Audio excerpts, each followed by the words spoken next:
Hi, and welcome to another week's episode of Orangeline. I'm Alex Schiraldi. With all the blues of the recent budget cuts, Mary Loveland actually has an uplifting story about two professors who got promoted.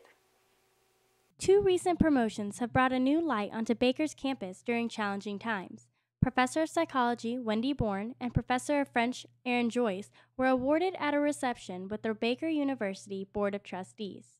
Born went through a long process of applications to receive her new tenure status. In some ways, getting tenure is kind of like getting married after a long engagement.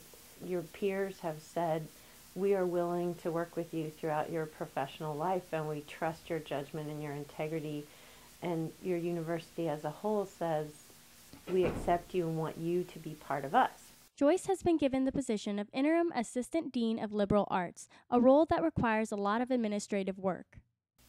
So basically my job will be to oversee all of the core courses in the general education program, as well as the other new components that we're planning. Despite the cloud of bad news that has been hanging over the university, these two announcements have offered a change of subject. Obviously, you have mixed feelings at times that are so difficult. I think what was hardest for me was feeling like it was okay to celebrate. It was okay to take a moment and say, this is one of the most important things that's ever happened to me. These promotions have served as confidence boosters and will soon serve as a path to a brighter future. I'm very positive about it. I think that the direction that we're going is very exciting. I think the students are going to like it a lot. I think it will add some meaning to our general education. This has been Mary Loveland, KNBU-TV. Thanks, Mary. Next up, Reina Murphy has a recap of last week's King and Queen of Courts. During halftime of the men's basketball game on Thursday, February 18th, the candidates for the 2010 King and Queen of Court were presented. The event was sponsored by Cardinal Key, and 13 candidates from different organizations on campus were represented. Senior Shontelle Dixon explains how the voting was organized for this event. You have positive and negative, so coins mean positive, so you're voting for the person, and bills like cash is negative, so you're voting against the person, and then checks, you'd have to write in the memo section positive or negative. All money raised from this event went towards juvenile diabetes. This year we raised $938.08 versus last year I think it was like a little over $800 that they raised. After voting all week, students were excited to find out the results. Our king for this year was Alpheus Williams, supporting Mangano, and our queen was Shalene Patel. She's also representing Mangano. Congratulations to this year's King and Queen of Court. I'm Reina Murphy reporting for KNBU-TV. Thanks, Reina. We're going to go do a quick commercial break, but stay tuned because up next we have an interview with Dr. Bruce Anderson. Welcome back to Orangeline. Next up, Devin Wilson has an interview with Dr. Bruce Anderson. After the recent cuts from the reduction and reallocation plan, several Baker faculty members are due for change.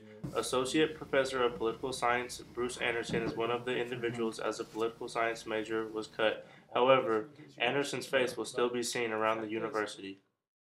I'll be coaching tennis next year. They've asked me to continue on as tennis coach. They have tried to make some equalization measures there so that I'm not, completely poverty-stricken. They've asked me to become an events coordinator under the athletic director and associate athletic director. Anderson says his devotion towards the tennis program remains strong. He will continue to strive for stability within his coaching staff. I'm wedded to the kids in the tennis program. Clearly, these are, a lot of the people that are on the women's side in particular are people that I've recruited to the program. And I don't think that it's fair to see instability develop in that program simply because of this unfortunate event. The fact is that in tennis we've kind of struggled for the last couple of years to get coaching stability, to get our kids to a place where they were sure of what they were coming to when they came to practice. And I really kind of feel like I owe them that. While Anderson tries to make the best out of his duties solely as the head tennis coach, he says that his future at Baker is questionable. I have 2 kids to raise, and my wife has a job in Indiana starting in the fall. And the fact is that she'll be there and I'll be here. How much beyond that I'd be interested in staying at Baker, I really couldn't say. I mean, I'm keeping all my options open at this point, and everybody involved knows that. But at least for the time being, I think I'll be at Baker next year doing this. This has been Devin Wilson, KNBU-TV. Thanks, Devin.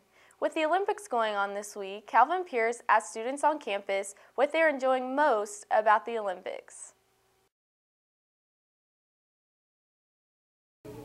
I enjoy the Winter Olympics because America is doing very good.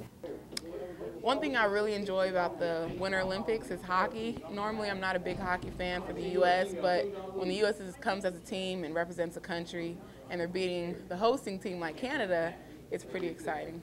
I enjoyed the snowboarding in the Winter Olympics, and I really like Shaun White, and I like watching him. So what I've liked about the Winter Olympics is the luge when they lay on their backs and they go around in the tubes. I think that's really cool, and how fast they go is really neat. I'm from Germany, and I'm really excited about the fact that our athletes are doing so good right now, and yeah, it makes me really happy to see them win. Thanks, Calvin. Now we're going to take a quick commercial break, but stay tuned to find out which Baker football coach is leaving.